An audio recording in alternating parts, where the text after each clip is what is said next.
Well, folks, welcome to one more edition of Politics and Random. Egberto Willis, your host. Thank you so kindly being part of the show. We're going to have a great show for you today, folks. If you're just getting in, please go ahead and make yourself known so I can call you out. Also, please remember, if you are on YouTube, give us that thumbs up. If you are on Facebook, give us that like. If you are on Twitter, please remember to follow us. Follow at Egberto Willis. Egberto Willis, EGBERTOWILLIES. EGBERTOWILLIES. Anyway, we're going to have a great program for you. In the house, AVQ, El Señor, AVQ, El Señor, Miguel, Michael Rudnin, and E2247 is in the house. And of course, our Gresham leader, Bridge MCP. How you doing, our beautiful Bridge? And Paul Fleming. How you doing, Paul? Saw some of the stuff that you sent me. I haven't gone through all of it yet over the little messaging thing there.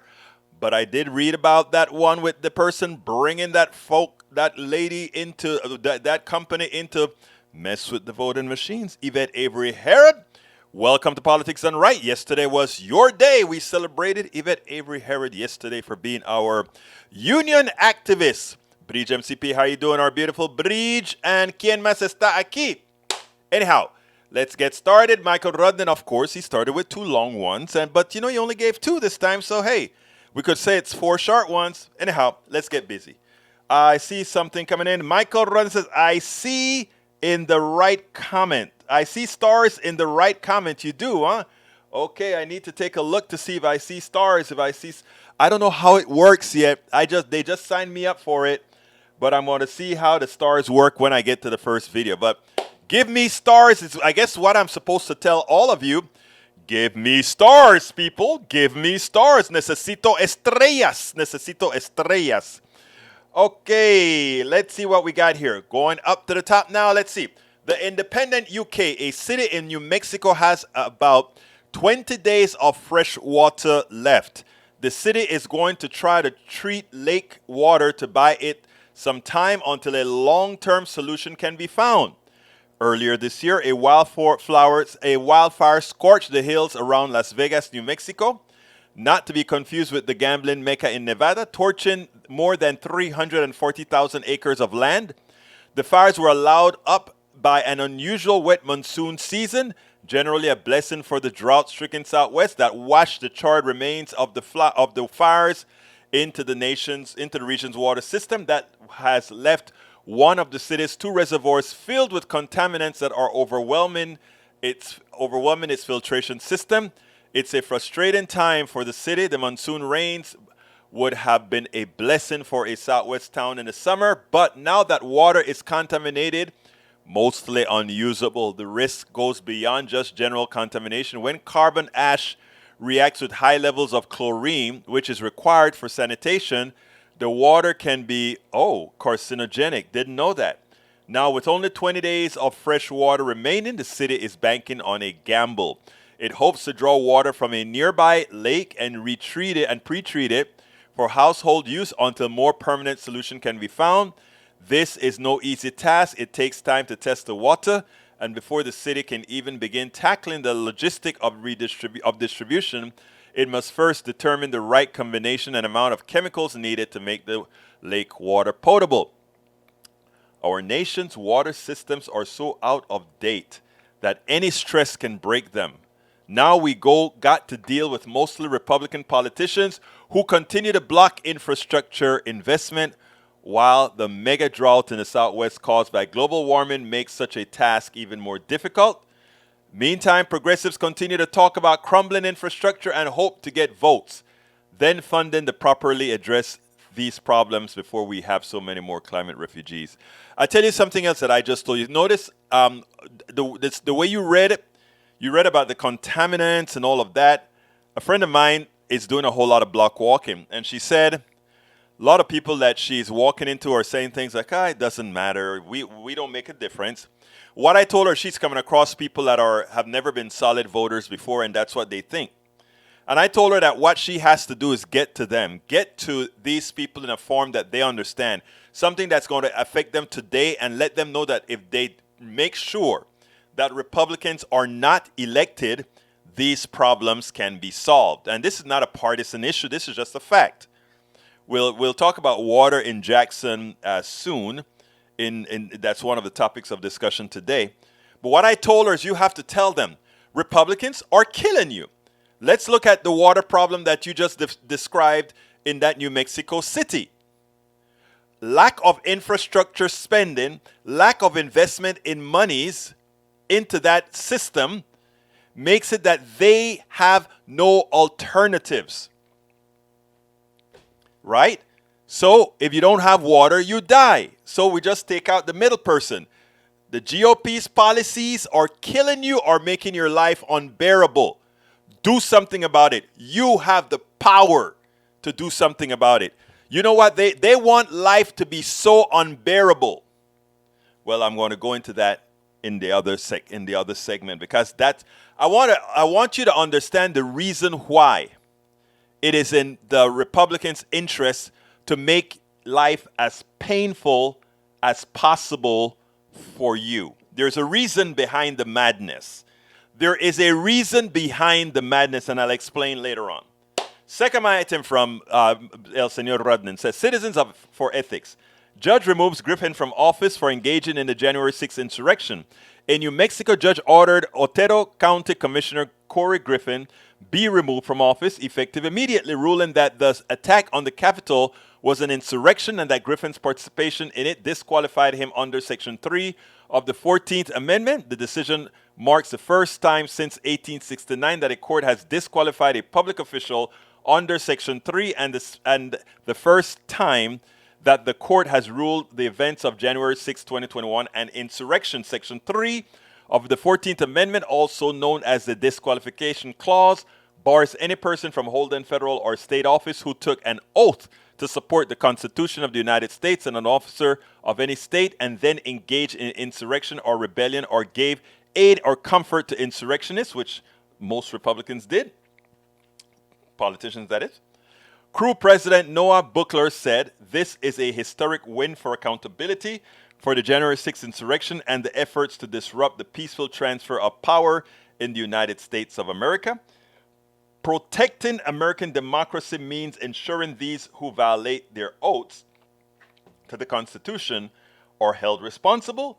This decision makes clear that any current or former public official who took the Constitution are held responsible. The decision makes clear that any current or former Republic official who took on an oath to defend the U.S. Constitution, be participated in January 6th insurrection, can be removed and will be removed, barred from the government. Punto y final. So I love that, right? Should have been first of many. I agree. A lot of them need to be removed. All right, I'm going down. E2247 says, hello, relatives. I guarantee today's visit will be the greatest ever visit. Not hunting chipmunk and loaded for bear. I love that, brother. AVQ says, why is Twitch giving me late announcement for a show I'm already watching? It's kind of funny. I know all these things are given. I think there's a vendetta against progressive shows. Also, we get throttled down. Like today, we are getting throttled down through the gazoo. According to YouTube, I've got 4 listeners. There are more than 4 of you I see here on YouTube. But that's what the numbers say, right? It is ridiculous. We get throttled through the gazoo. Okay? All right, let's continue. Para ver. Bridge says, having a difference of opinion on FB posting regarding Irish turf. Let's see. Irish turf being a fossil fuel. They just don't get that. Breach. I read something that you wrote a few ago, and I want to tell you that you are on point, baby. You are on point. It takes approximately a staggering 10 years for 1 centimeter of peat to form. 1 meter deep peat needs 1,000 years. Capiche? There you go.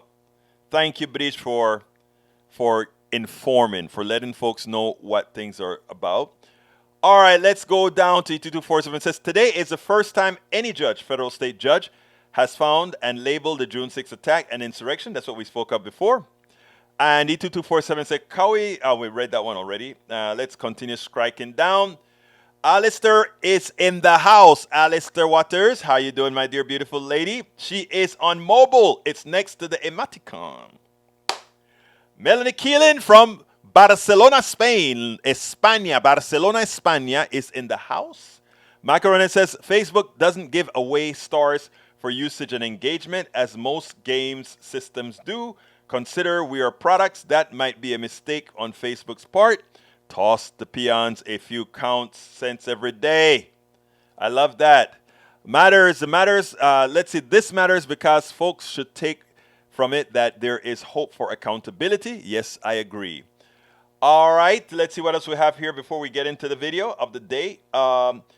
Based upon investigation, this is from E2247. Storage room, F. Potos Residential Suite, Pine Hall, 45 office, and other spaces within the premises are not authorized location for storage of classified or NDIs. We know that. So why is it that they did it? Because they don't care.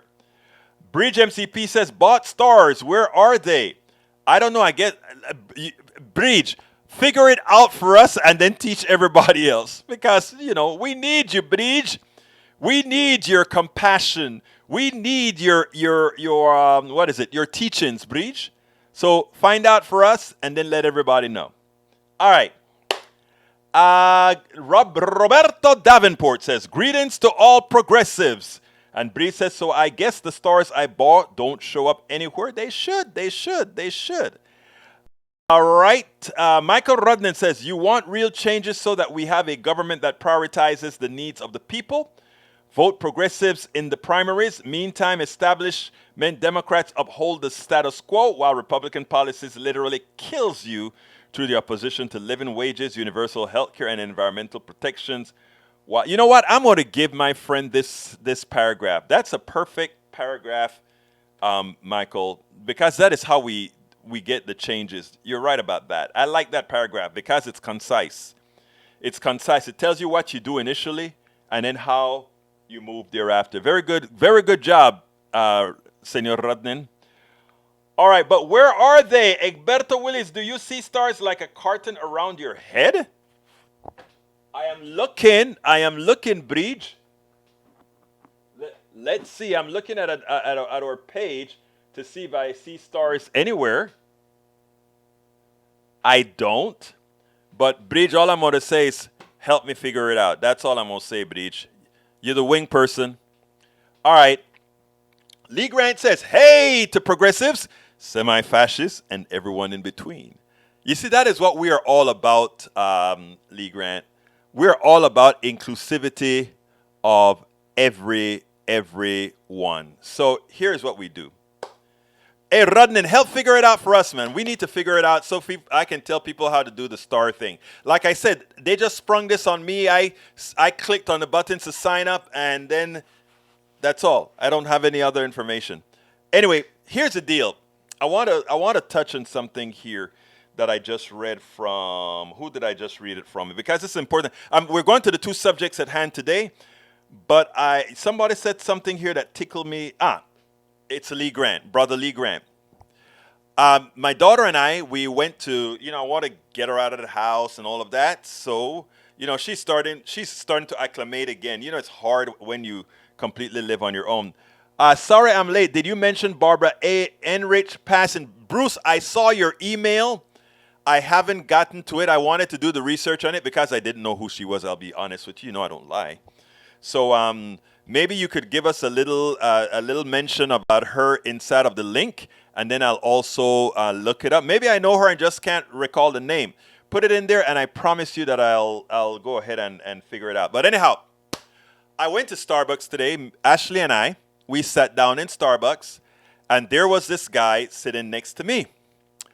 And I just kind of got a conversation going, and he said, oh, you're working out of the office today. I said, no, this is my office, at Starbucks. I said, I love this place. And he said, oh, you do remote? I said, yes, I do remote. And he said, what do you do? Then I showed him my T-shirt. I had this on. I said, politics done right. And I showed him the cap, politics done right. He said, politics done wrong? I said, no, politics done right. And then I said, but, it's kind of an interesting name because it really probably should be politics done left. But I said, I love everybody. So, maybe right brings me some right folks on the right, et cetera, et cetera, et cetera. And then I said, I took out one of my cards with the Politics and Right website and everything and gave it to him. And I said, hey, do me a favor. Check out the website and check us out. But remember, do it with an open mind. I know where you're coming from because I assumed something you shouldn't really always do, but I assumed. And then he did tell me, yes, he was a Trump voter, but he doesn't know where he stands with Trump anymore and all that good stuff. We started talking. And then I looked at him and I said, let me tell you something. We talk like this. And I said, if we have 20 issues, brother, we're going to agree on 16 or 18 issues. And I said, you know what? The problem, he said, yeah. And he said, why do they make us fight like this? I said, there is an ulterior motive to all of this. And then we got into a very long conversation, and Ashley just looked at me and she's like, Daddy, everywhere you go, you have this big conversation. Meaning I talk to people, right? And we go into this long conversation. He finally figured out I went to the University of Texas at Austin. He went to the rival school, which is a Texas A&M University. So we are sort of nice rivals, right? So we started talking about policy after policy. We started talking about the oil glut that should be as opposed to the lie they told us about an oil shortage. We went into all these other issues, right? And it was amazing how we were in agreement. And then there are certain things that he didn't quite know. And he said, and by the way, he turned out to be, I'm a mechanical engineer. He turned out to be I don't remember what kind of engineer he was, but either electrical or civil or one of those, right? So we kept on talking and realizing, yeah, it is true. Most of everything that I said, he agreed with, and I agreed with what he was saying, right? And then we were saying, like, so what's the problem? Then I started to explain that there was a concerted effort to make sure that we are at each other's throats so that we don't look at real problems caused by the top. And then I showed him how it was that the oil companies were doing nothing more than ripping us off, right? And we did all these things one by one by one by one. And it was amazing how he left. We left there as friends, shook hands and gave me his name, took my card. I begged him to look at the stuff because, I have a lot more context of what we're talking about, right? But that is the kind of person that when you look at your MAGA friends, right? A lot of these supposedly MAGA folks are just Republican Party folks. They're conservative folk, right? But when you sit down and talk to them one item at a time, they realize, man, you are just like me. I'm just like you. And that's what this guy said. And my daughter was back there, and all she did was smile because she saw a great two engineers. One that one would call MAGA and one that one would call, I looked at him and I said, you would probably call me a socialist. And then I explained what I want in a bifurcated economy. And it was like, yeah, that's true. And then we started talking about these private emergency rooms and how they're ripping people off. And then he's realizing, like, our realities are converging into the same thing. If we can get away from hating each other, if we can get away from looking to find the next answer, to get a gotcha on you, it's amazing what we could accomplish. And that's, by the way, for those that are coming here the first time, that's why I wrote the book, How Do You Talk to Your Right-Wing Relatives, Friends, and Neighbors? I was going to start with the water thing today. And Bruce, I tell you what, let me go to Bruce's thing first. But remember the first topic here. The topic here that I was just talking about was myself speaking to a supposedly MAGA person and how we're so similar, right? And you guys know I'm a lefty to the core. But we were so similar. Me and this other guy talking, right? Inside a Starbucks. I'm going to pick up on that with this other video that I'm going to show, but I want to handle the person that Bruce brought into the fold first. Bruce sent me an email a few days ago, and I meant to get to it. I hadn't gotten to it. I have it in my to-do box. It was about a woman named, that I so far didn't quite know the name that he put in there. Let me find Bruce. Sorry, I'm late to maintain. Barbara Enrich passing at 81. I didn't know who she was, and I didn't have the time yet to look it up. I could have Googled it, but I didn't. So I asked Bruce to give me a little thing, and here's what he put. Rest in peace, Barbara Heinrich, exposed inequality in nickel and dimed, opposed health industrial complex. We remember the author and political activist Barbara Heinrich, who has died at the age of 81 after a career exposing inequality and the struggles of regular people in the United States. In a brief interview, Democracy Now! Co-host Juan Gonzalez recalls working with Heinrich as part of the Young Lords and says she was instrumental for the movement against the American health industrial complex. She's really one of the towering figures of the radical and progressive movement in America. And Bruce just called her my mother because I guess we shared that commonality as well. I'm going to read a couple more comments and then I'm going to go straight to the video. Bridge says, Egberto Willis, Facebook Stars is a feature that allows you to monetize your stream. Viewers can buy stars and send them to you while you're streaming. Fans can also send animated virtual gifts attached to different star amounts that will appear in your stream. For every star you receive, Facebook will pay you a penny. Hey, guys, start giving me a bunch of stars. I need 100,000 pennies, man. Got to pay for my trip to Pittsburgh. So start sending all those stars. Anyhow, continue with the program. Let's see what we got here. Tori Mercer is in the house. He says, Labor Day was started as a nationalist scheme to take workers' attention and solidarity away from May Day, the international workers' holiday. May Day was. I didn't know that. You see, I tell you, I have the smartest people in the world. Started by a black Texas anarchist, Lucy Parsons, born into slavery in Texas as a way to commemorate her martyred white husband, Texans Albert Parsons, and the other Chicago anarchists hung for the Haymarket riots. I learn every day from my peeps. Thank you guys for teaching me that stuff. I didn't know that. Thank you, Tori Mercer. You know, Tori is one of our great supporters as well. And Tori, guess what? At KPFT, we're going to be doing more frequent shows, right? And there are sometimes, Tori, I want you in studio with me. There are sometimes I want Brother Bruce Pollard in studio with me. I'm talking about out at KPFT, at the new studio that we are building. It should be open in a couple of weeks. So I want all my people here in Texas to come and spend a day with me a day or more sometimes because I'm going to be there very frequently. So Alistair Waters, if you ever get a chance to drive down into town, into Montreal, actually it's a little bit north, I think northeast of the Montrose area, you can come in the studio with me. All of you that are in Houston that are willing to drive near downtown, you can come into the studio and spend some time with me. That is a part of our thing. And anybody who flies into Houston can come and spend some time with me in the studio. And that goes for you too, Daniel Ledo, and any one of you can come spend some time with me. All right? And talk to the audience because that's what we're going to be doing. Talking to the audience. And the audience going to be talking with us. And, so you're as a part of an audience, I'd welcome all of you to, come out there sometimes with me and we'll sit down and we'll have some chats and, make it spicy. It's a community program, right? And that's what we're going to want to do, starting whenever the last nail is hit that we can go into the studio and work. Okay, notice what I said. Me and this guy, a guy that we would consider a MAGA guy, we sat down and had a civil conversation. We even agreed. I told him 16 out of 20 things we'll agree on. The reality is, we agreed on absolutely everything. Well, we didn't go into social issues now, but on things that are math-based, we agreed on everything. It shouldn't be surprising. Both of us are engineers. He's a Republican. I am a progressive. All right.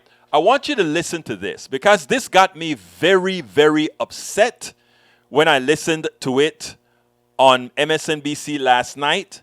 I listened to it right after listening to Bridge MCP's The Wave. I want you to listen to this and then we'll take it on the other side.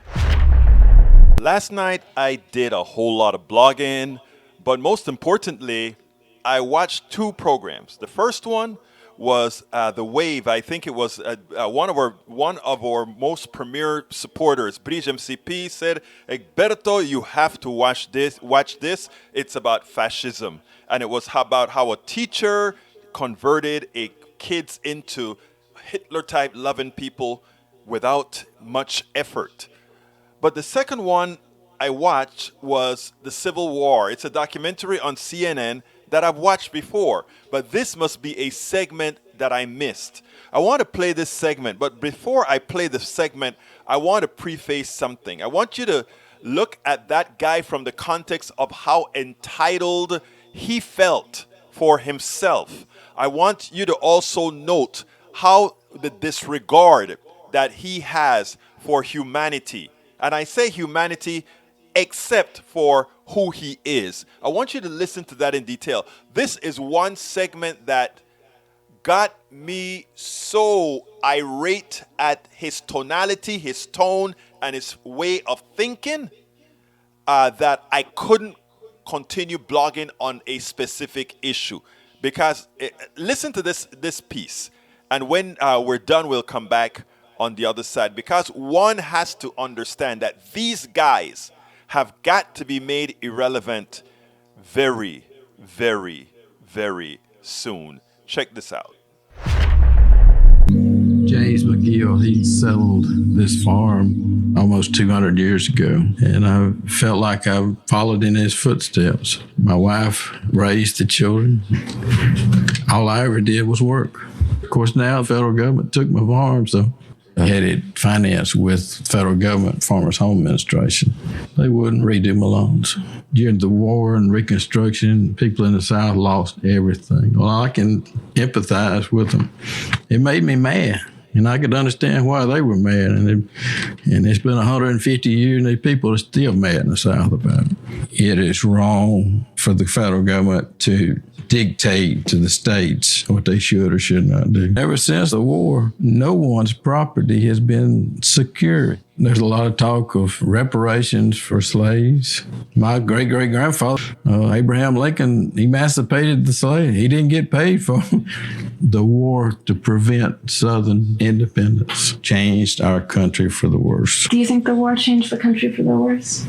Does it? I do understand parts of what my father is speaking on, because I feel that way, that the government is too big and has too much power. It's an invasion. But how long would it have taken to free the slaves? How long would it have taken for them to realize that slavery is wrong?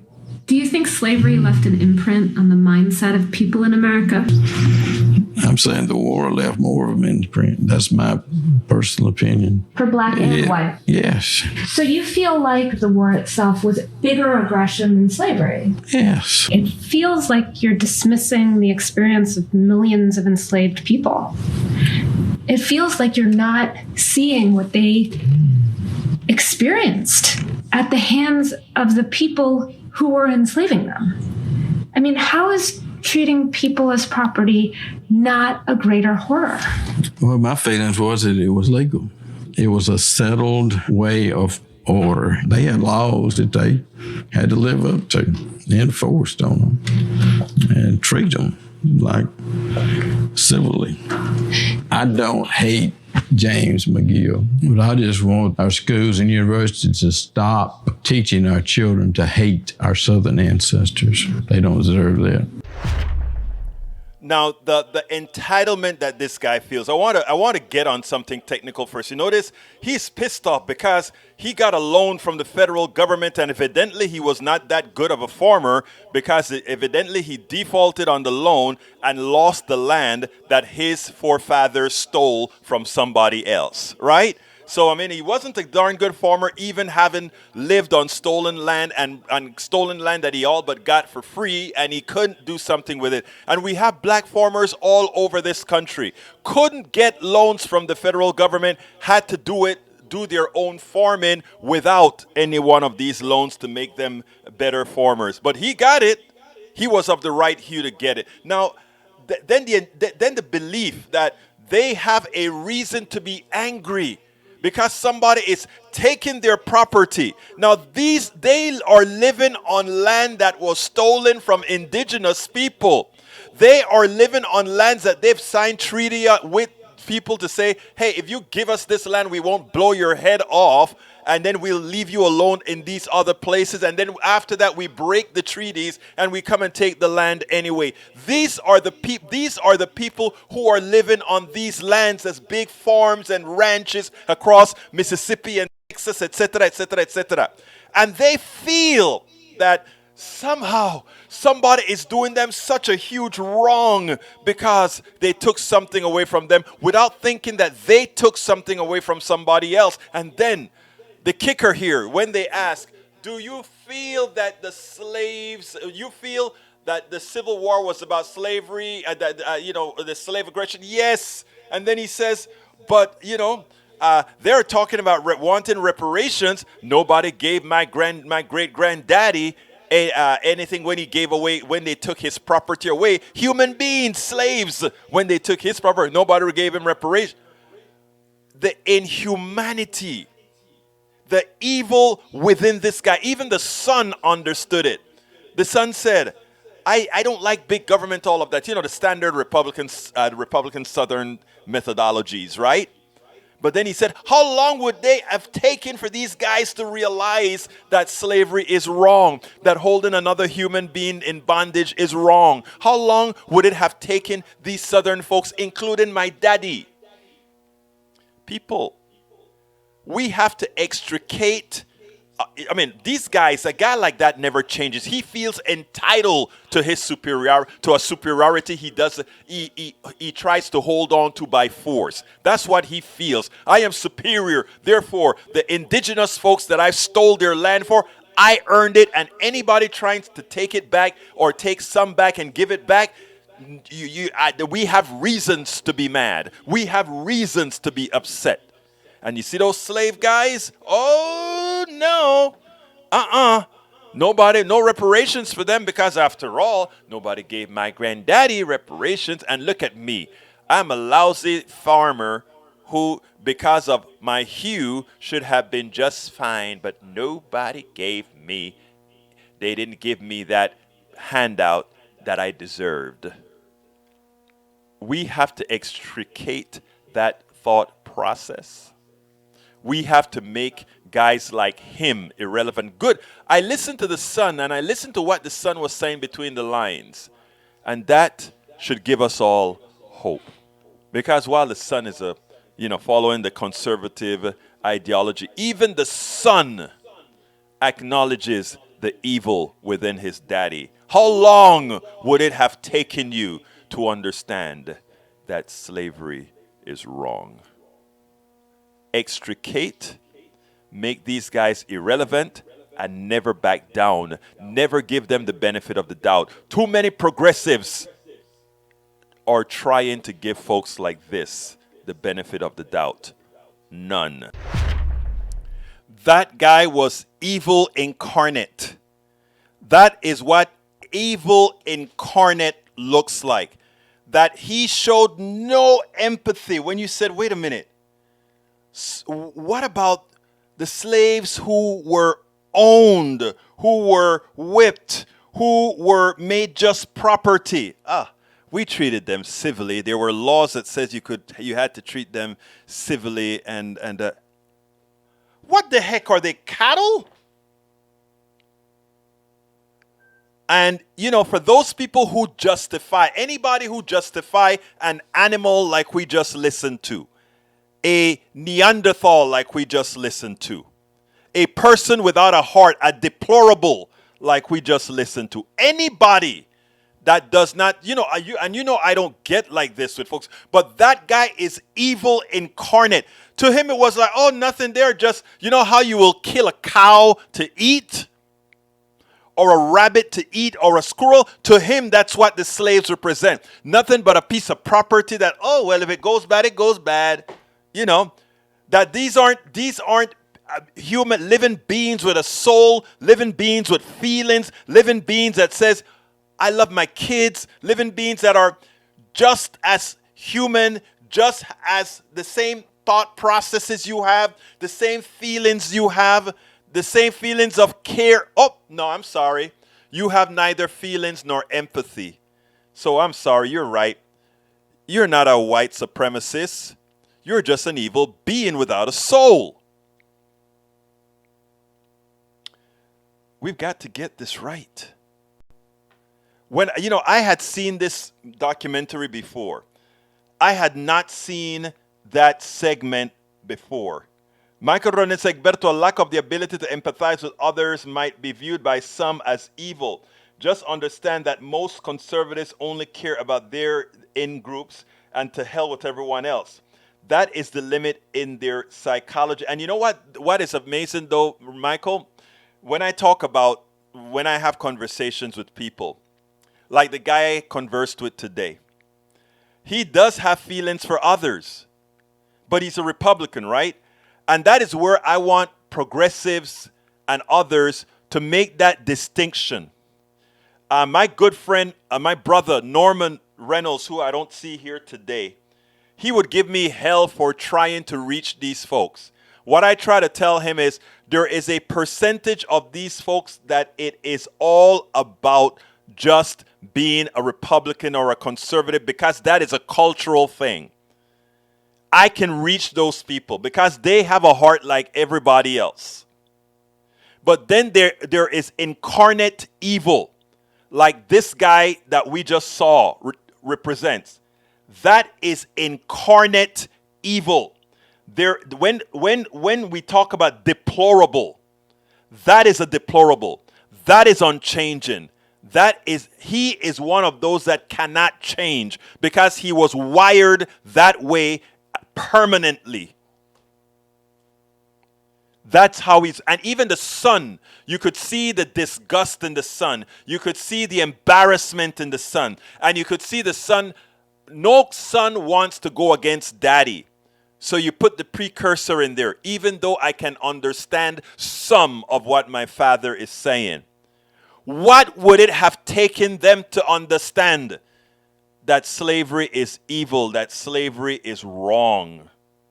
And to think that they like to call themselves Christians and pro-life? Come on, man. And we should never allow these people to get away with this. We should call them as they are, evil. Because and this is what I told my other friend today. This was a Democrat, a progressive going out there canvassing. I said, tell people absent voting for good progressives, these other people will get you killed. Yvette Avery Era said he was definitely abhorrent. I visited a plantation for the first time a couple of weeks ago and was overcome with emotions. Hard to wrap my head around that the majority of people then thought that way.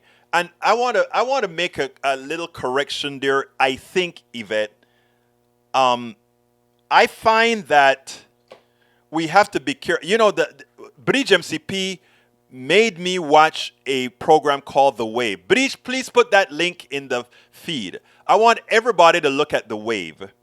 Peer pressure and having a leader that's leading you into the wrong direction can force you to do things you would not otherwise do. And that's why I speak to everybody and give everybody the benefit of the doubt and try to bring out their humanity. Because my contention is that most of us are the same, and that most of us also have the same feelings.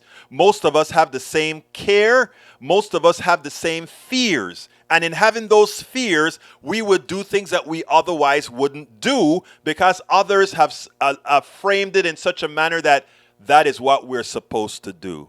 And if you watch that movie that Bridge MCP made me watch yesterday, you would see exactly how it worked. And it's a true story. Please watch that 43-minute The Wave. It's a true story. And when I looked at that, I said, you know what? It told me that we here at the PDR Posse, we are on the right track. We speak to everybody. We give everybody a chance. We understand that everybody have the possibility of being horrendous. But everybody also, or most also, have the possibility of being directed to be good. And then you have those like that animal you just saw me, that evil incarnate being that you just saw me put on the screen. Roberto Luis, mi hermano panameño, saludos, señor. ¿Cómo estás?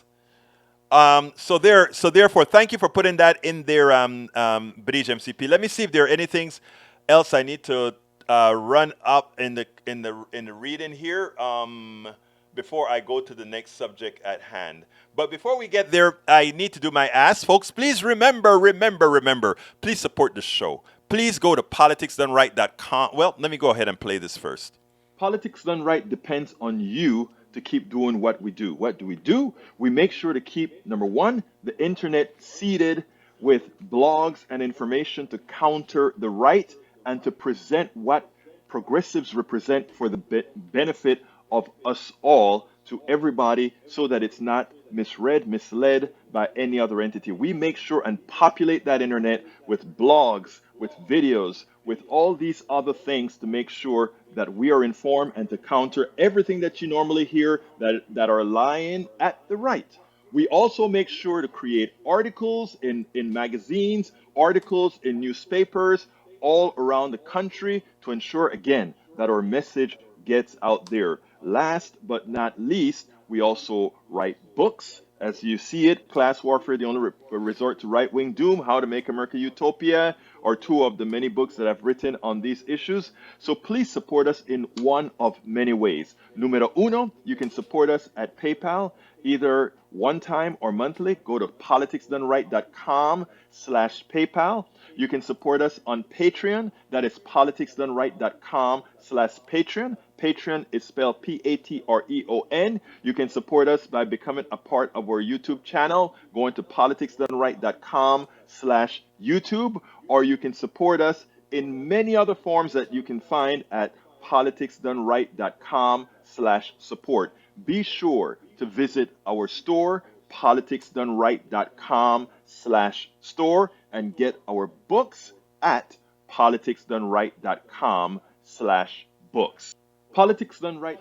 Absolutely so, folks. And again, please watch that link that Bridge MCP put out there. I learned a lot from watching how, and by the way, the professor wrote a very long essay that I found. I didn't get a chance to read the whole essay, but accordingly, the movie tracked the essay pretty closely. So I just think it was I don't know who turned you on to the movie, but I thank you because, again, it gives me more ammunition as far as how to work with people, how to be forgiven with people, because I think more than anything else, what that movie showed was why we should be compassionate with folks, why we should be empathetic with folks, but by the same token, we don't let the Hitlers get away like that old Hitler that we showed earlier on the show before. So that is what's so very, very important. Okay, we got to go to the next subject. And I want to talk about this in seriously. Let me get that on the screen. This one isn't a video. The idea now is everybody knows what's going on in Jackson, Mississippi.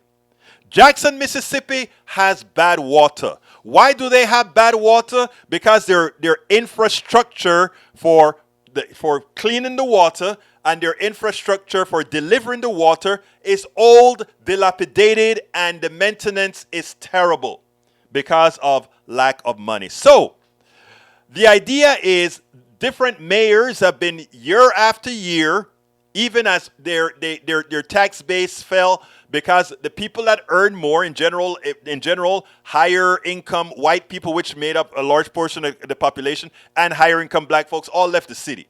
Jackson a lot of them left the city of Jackson. So their tax base has fallen, and as such, all their infrastructure, many of it was left wanting. When you have situations like that, the capital of Mississippi, where you have the governor's mansion and you have corporations with their skyscrapers and all of that, surrounded by lower income folk, right? So very high income folks that drive into town to get into those towers, to get into these buildings in downtown Jackson, but they leave town to their beautiful suburbs, but the water system that sustain the people who also work in the downtown to support all those guys coming in from the suburbs is in bad shape. There are a lot of times that we were able to provide these guys with money, whether federal money or money coming from the, when we had the pandemic, a lot of monies were driving up into Mississippi and other places. Monies that were specifically to be delivered to the poor. And that qualifies. Fixing this water plant would have qualified for helping those who least could afford it. But they didn't do that. They didn't give the city the money that it needed to fix its entire water infrastructure. Its entire water infrastructure would take about $1 billion to solve, right? Well, you know, they took a $71 million stuff and just threw it away. Brett Favre got over $1 million for himself for speeches he didn't make. Brett Favre allowed, a Mississippian, allowed monies to go into fixing a volleyball thing. These supposedly fiscal conservative Republicans were spending your money and giving it away to other rich people. That's what they were doing with this money. Look it up. I am not lying. Look it up. Brett Favre is a part of that big scandal. Okay. All we need for Mississippi is for Mississippi to get some federal dollars and state dollars to fix the water system once and for all, to put some meters in there that automatically bill like we have here. And by the way, I got to call 311. My meter is not working. Right? That's all we need to do. $1 billion. It's a lot of money. Oh, yes, it's a lot of money. But Ukraine just said, oh, we need $3 billion worth to buy some ammunition. They didn't even have to vote on it. They just did it. They got $1 billion. But to protect 150 to 180 citizens and make their lives livable in America, we won't give just $1 billion. They've sent over $100 billion to Ukraine. If you add up all the different forms of assistance Ukraine got, we couldn't even get 1/100th for fixing the entire water system of a major city. We couldn't even get 1/100 of that to do it. I wonder why. So what is the answer that the Republican governor, the MAGA governor of Mississippi wants to do? He floats the idea of privatizing the water system in Jackson. And how is that going to work? You know, they want you to forget math. Here's the deal. If you have a private company controlling utilities, it has to cost more. Why? Because that private company has investors who are expecting a return on their investment. So therefore, everything has to be marked up higher to give to the private investors in that company. Alternatively, if you simply fix the water system, people will buy water at pennies on the dollar because, again, you got a water system that's free. You don't have to invest you don't need investors or any of that. What Republicans like to do is they like to make things in the public sector work terribly. To give an informed population the belief that the private sector can do it better than the public sector. Let me float an idea to you. There is absolutely no truth to the private sector being more efficient than the public sector. The fact is, for the private sector to be more efficient than the public sector, or rather, for the public sector to be less efficient than the private sector, you would have to have waste that is greater than the profit margin of what the private sector is doing. And that is never accomplished.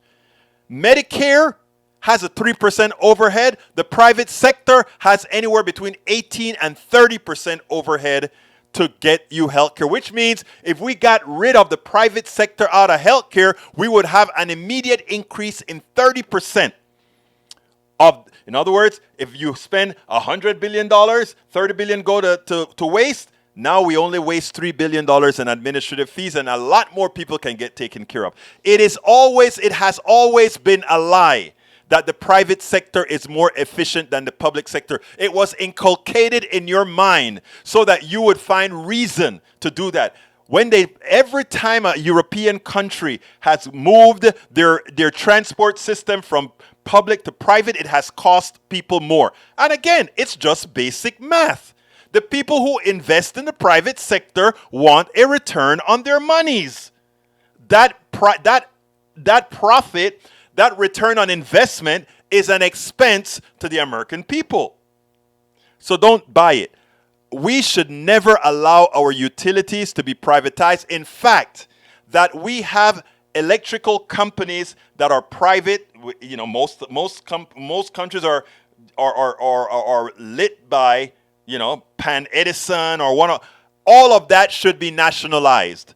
Because again, your electricity is higher because the sources for that electricity is private and dependent on a return on investment. And that return on investment is an expense that you pay. It's money out of your pocket going into the pocket of a rich person. If the government, however, runs electrical, runs oil, and runs healthcare, all those things that we basically all need, we would get it at a discount. Then, if you want to have a pizza shop, private sector. If you want to have a grocery store, private sector. All those things can be in the private sector. But things that you must have do not belong in the private sector. Absolutely no to the privatization of water delivery. In Chile, they've been trying that. Even the farmers had to pay for water. Water that's raining. And people were buying rights to water in the ground. It makes absolutely no sense. We only have 4 minutes, so let me start reading. Let's see what else we got here. Let's see. I'm having the messages from me. We have Michael Rudden said, Quora answer. Has anyone ever been removed from Sports Hall of Fame for any particular reason? In the 4 major U.S. pro sports, it has never happened. Even O.J. Simpson is still a member of the pro football team. The Halls of Fame, I don't know why you put that in there. There must be something that I missed. Lee Grant says, when people realize they can get water without paying the bill, they don't pay. This leads to underfunding, lower maintenance, and dirty water. Let's qualify something, okay? You're right about that, though, Lee. You know, if people don't pay their water bill and you don't shut off their water for bills that they should be able to afford to pay, right? Then they'll not pay their bill if there isn't a consequence. I agree with you there. So that has to be taken care of, no doubt. But that's not the big issue here. That is not the major issue here. The major issue here is a dilapidated system with a funding system that is not adequate for the water that city uses, including the skyscrapers, etc. It's that simple. Okay? Bruce says, think rockets. So far, it's cheaper to launch things to ISS by private due to American know-how. Sorry, man, from NASA. You know what's so funny? That's a lie, though, Bruce. It's not true at all. Let me tell you the secret. You know why? When they say it by the way, I work for NASA. I work for Planning Research Corporation. I worked for Ford Aerospace, and I worked for Lockheed, and I worked for, what's the other one that I worked for? Planning Research, Ford Aerospace, Lockheed, and no, not it. I don't remember. Those three. Anyhow, and let me explain something. It has always been a lie that the private sector can do things cheaper, even for rockets, right? What happens is the following. NASA gets a contract to build rockets, and NASA doesn't build the rockets. The private sector builds the rockets. The private sector are the ones with the cost overruns, because here's what happens, and let me tell you what happens in a lot of cases. You go in there and you have Lockheed and Ford Aerospace bidding on the Saturn, let's say to build a Saturn V rocket. And then Ford says, you know what? I'm going to make it real cheap so that I can win the bid. And Lucky said, I'm going to go even cheaper to win the bid. Because they know after winning the bid, they can have these things called cost overruns. And once they get into building the project, the costs keep going up and up and up and up. It's the private sector that has always been the thugs, the thieves. Now, if NASA had decided to do the following, right? If NASA had decided to do the following, we are going to have a true company that builds the rockets, that builds all these things, that don't only run the project, but has the engineers in the project, where there is not a profit motive, right? The reason you have these cost overruns is there's a profit motive. There's a profit in having cost overruns. There is a profit motive in having cost overruns. But that's not what we do. They lie to you and say, oh, NASA can't do anything. So now as opposed to NASA running the project, you have Bezos running the project. Well, when Bezos is running the project and he's the one on top, the buck stops with Bezos, right? When the buck stops with government, the private sector pay off the government to go ahead and allow them to overcharge, allow them to have that $500 toilet seat. People, we have to understand the concepts here. The ones that always screw you isn't we, the people, the government. The one that screws you every single time are private corporations, bar none.